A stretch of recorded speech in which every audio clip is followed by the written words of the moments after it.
قرآن نے سورہ القلم میں نون والقلم وما یسطرون، قسم ہے قلم کی اور قسم ہے اس سطر کی جو اس سے لکھی جاتی ہے، یہ دو قسمیں کھا کے فرمایا ما انت بنعمت ربک بمجنون، اے حبیب مکرم آپ اپنے رب کے فضل سے ہرگز دیوانے نہیں ہیں۔ یہ سورہ القلم کی آیت نمبر 2 ہے۔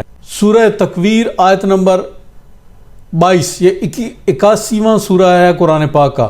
وما صاحبکم بمجنون، اور اے لوگو یہ تمہارے صاحب ہرگز دیوانے نہیں ہیں۔ قرآن نے 11 مقامات پر اپنے انبیاء کا دفاع کیا جن کو لوگوں نے دیوانہ کہا، اور ہمارا حال یہ ہے کہ ہمیں پاگل جہاں نظر آئے ہم اس کے آگے ہاتھ باندھ کے حضور آپ بہت پہنچے ہوئے ہیں، پاگل ہونے کی دیر ہے، اور ہماری عقیدتیں امڑ آتی ہیں اس کے لیے، ہوتا وہ پاگل خانے کے لائق ہے اور ہم اس کے آگے سجدہ ریز ہیں، یہ بڑا پہنچا ہوا ہے۔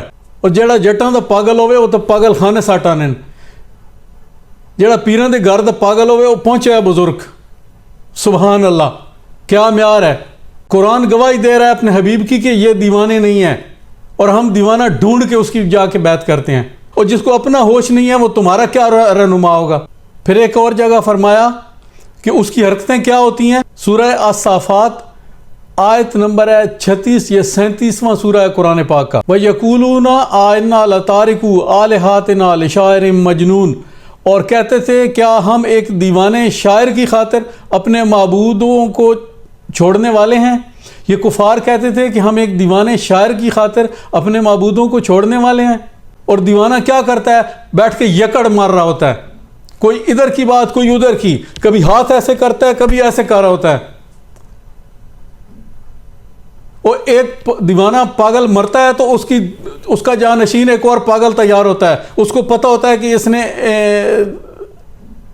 ہمارے جو گزر گیا ہے اس نے لوگوں کو کیسے لوٹا ہے، ان کی جیبیں کیسے صاف کی ہیں، تو ایک دیوانہ گیا، نیا دیوانہ اس کی جگہ لینے کو تیار بیٹھا ہے، اور ہم ہیں کہ وہ پاگل کے مرنے کی دیر ہے، ہم اس پہ جھنڈے بھی گاڑتے ہیں، پھر اس کے عرس بھی مناتے ہیں، منتیں مانتے ہیں، اور وہ ہمارے لیے بہت پہنچا ہوا اعلیٰ درجے کا بزرگ ہوتا ہے۔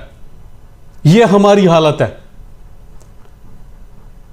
جو تم خرچہ ان پہ کر رہے ہو، ان لوگوں کو کھلا رہے ہو ان کے عرسوں پہ، وہی اپنے بیوی بچوں پہ خرچ کرو، اپنی ذات پہ خرچ کرو، جو بے روزگار محتاج ہیں ان پہ خرچ کرو، ان کی زندگیاں بہتر بناؤ، اپنی زندگیاں بہتر بناؤ، مگر آپ کو کون سمجھائے؟ بس یہ عقیدتیں ہیں کہ امڑتی آ رہی ہیں۔ ارے پاگل جو خود دیوانہ ہے، پاگل ہے، وہ آپ کا دینی پیشوا کیسے ہو سکتا ہے جس کو خود دین کی خبر نہیں، نہ اس نے کبھی ہاتھ دھوئے ہیں نہ پاؤں دھوئے ہیں، اس کو دیکھو اس کو کبھی آپ نے نماز پڑھتے ہوئے نہیں دیکھا ہوگا، اتنی مٹی اس کے پاؤں پہ جمی ہوتی ہے، گرد اور پیشاب کی چھینٹیں ہوتی ہیں ان کے پاؤں پہ، کھانے کا ہوش نہیں ہے، اور ان کو یہ ڈھونگ مل جاتا ہے کہ وہ اس طرح دین سے تارک رہ سکتے ہیں، اور وہ آپ کے رہنما ہو جائیں گے۔ پھر اللہ ماشاءاللہ آپ کی رہنمائی بھی ایسے ہوگی، جب اللہ نے کوئی پیغمبر دیوانہ نہیں آنے دیا اور ہر ایک کی گواہی دی۔ قرآن میں 11 آیات ہیں جن میں اللہ نے اپنے پیغمبروں کا دفاع کیا، حضور علیہ الصلوۃ والسلام سمیت، جن کو شاعر کہا گیا، یہ ان کی شعر و شاعری آپ دیکھ لیں، کفر بک رہے ہوتے ہیں، اور یکڑ، کوئی بات ادھر کی کوئی ادھر کی، نہ آگا نہ پیچھا۔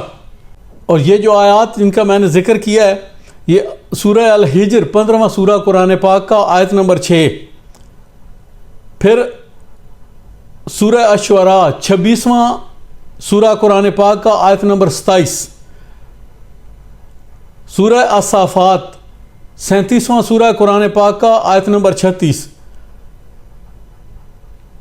سورہ دخان 44واں سورہ قرآن پاک کا آیت نمبر 14، پھر سورہ الذاریات 51واں نمبر ہے اس سورت کا، اور آیت نمبر ہے 39۔ پھر الذاریات یہ 51 نمبر ہے اس کا سورہ کا، اور آیت نمبر ہے 52۔ پھر سورہ الطور، یہ 52واں سورہ ہے قرآن پاک کا، آیت نمبر ہے 29۔ میں یہ ریفرنس اس لیے دے رہا ہوں تاکہ آپ چیک کر سکیں۔ قمر آیت نمبر 54، سورہ القمر یہ 54واں سورہ ہے، 54 نمبر ہے سورہ کا، اور آیت نمبر ہے 9۔ اور پھر القلم یہ 68 نمبر ہے اس کا، 68 جس کو بولتے ہیں، اور آیت نمبر ہے 2۔ اور پھر القلم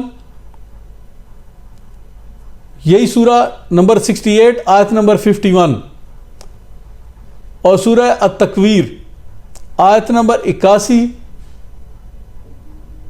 سورہ تکویر اس کا نمبر ہے 81، اور آیت نمبر ہے 22۔ تو یہ میں ریفرنس بھی میں نے آپ کو دے دیے، بے شک آپ چیک کر لیں۔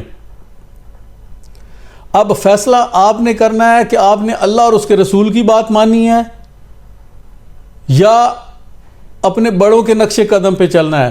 جی وہ درس دے گئے، انہوں دے حوالے کر گئے سانو، اسی ہوں بس جناب انہوں دے ہی رہنا، مرضی آپ کی ہے۔ میں نے اللہ کا کلام آپ تک پہنچا دیا۔